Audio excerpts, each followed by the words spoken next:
It's my honor to welcome you to the 12th Annual Clambake. When the Clambake first formed in 2001, my club was offered the opportunity to be a part as the survivor camp, representing the 1715 Silver Plate Fleet disaster. So you ask, what is the 1715 Silver Plate Fleet disaster? Let me give you a short history lesson. Spanish conquest and colonization of the Americans began with the arrival of Christopher Columbus in 1942. And the process of searching for a new route to the Indies, Columbus discovered a region of the world Europeans did not know existed. This region, including the Caribbean and the North and South America, came to be referred to by Europeans as the New World, the West Indies, or the Americas. As Spanish exploration continued in the 16th century, Spain's New World Empire expanded. In 1521, Spanish conquistador Hernan Cortez conquered the Aztecs and renamed their lands New Spain. Word spread as Cortez began sending to Spain amazing gold and silver objects belonging to the native population. The Spanish soon discovered gold and silver mines in both New Spain and South America. They mined the precious metals and brought them to Spain aboard merchant ships. The wealth generated by these precious metals allowed Spain to become the most powerful nation in Europe. After collecting the wealth, the fleets met up in Havana and made preparations for the return trip to Spain. When they left Havana, the combined fleet sailed along the east coast of Florida and rode the Gulf Stream, a strong, warm ocean current that originates in the Gulf of Mexico and flows north along the east coast of the United States, north as far as Cape Canaveral before heading east towards Spain.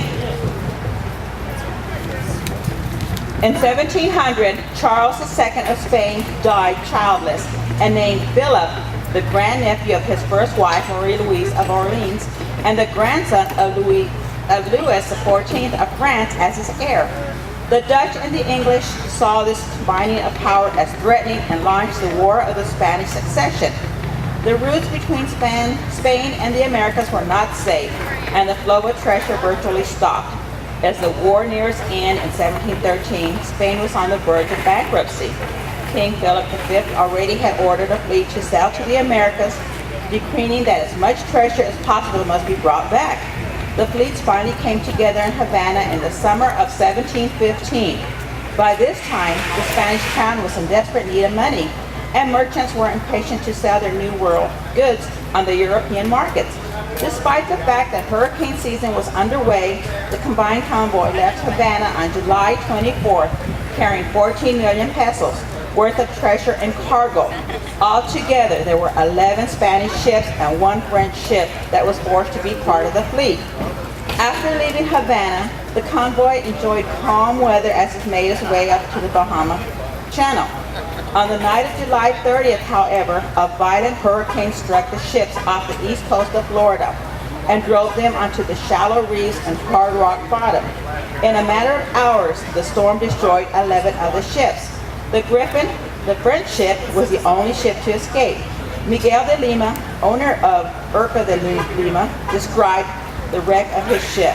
The sun disappeared and the wind increased in velocity coming from the east and east-northeast. The seas became very giant in size. The wind continued blowing us towards shore, pushing us into shallow water. It soon happened that we were unable to use any sail at all, and we were at the mercy of the wind and water, always driven closer to shore. Having then lost all of our masts, all of the ships were wrecked on the shore, and with the exception of mine, broke to pieces.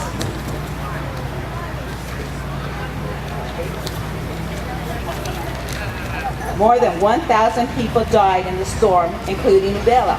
About 1,500 people survived and made it to shore by swimming or floating or pieces of wreckage. Upon reaching land, however, many died from exposure, thirst, and hunger. Further complicating matters, wreckage and people were scattered for about 30 miles along the uninhabited coast. Fortunately, the Urca de Lima had grounded in shallow water and remained somewhat intact. Supplies and food were recovered from her hold and helped sustain many survivors. Those survivors met at what is now McClarty Museum. In order to survive the wild animals, Indians, and mosquitoes, Large fires burned 24 hours a day to lay a field of smoke. They also used the fires to cook the foods of fish and clams. Once in a while, a key deer or a manatee.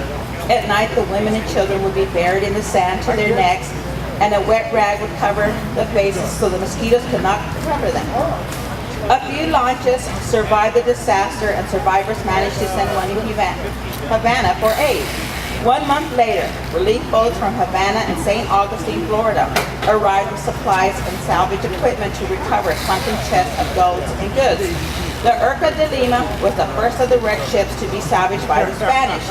All the cargo that could be recovered was removed from the hull, and the wreck was burned to the waterline to hide it from the English pirates. By the end of the year, officials claimed to have recovered all of the Crown's treasures and much of the treasure belonging to individuals.